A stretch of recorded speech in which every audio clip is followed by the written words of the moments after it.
Hei! Pyydettiin setup-esittelyä. Tällä näköinen setup siis. Robloxissa on tällä hetkellä, mutta tällainen setup. Joo. Siis tässä on tällaista mun keyboardi.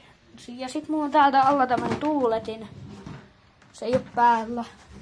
Mä laitan sen päälle. Kansi mun kone liikuu. Näin päin. Kattokaa, sit tuli tommoset hienot valot. Joo, ja tällaiset headphonesit, tämmöset Playkan headphonesit seinällä. Pikkasen juttua. Tällaista seinällä. Joo, tommonen hiiri. Se on hyvä hiiri. Tommosia tarroja vähän. Täällä takana on tämmöset Sonic. Paras hahmo ikinä. Ja joo, tällainen. Älkää laittaa Robloxissa mulle älkää laittako itse asiassa, kun mä muutenkaan hyväksyn niitä. Mut joo, tällaista setupia mulla. Saan muuten pöytäkoneen ehkä jossain, niin sit tulee uusi setup-esittely. Se on moro!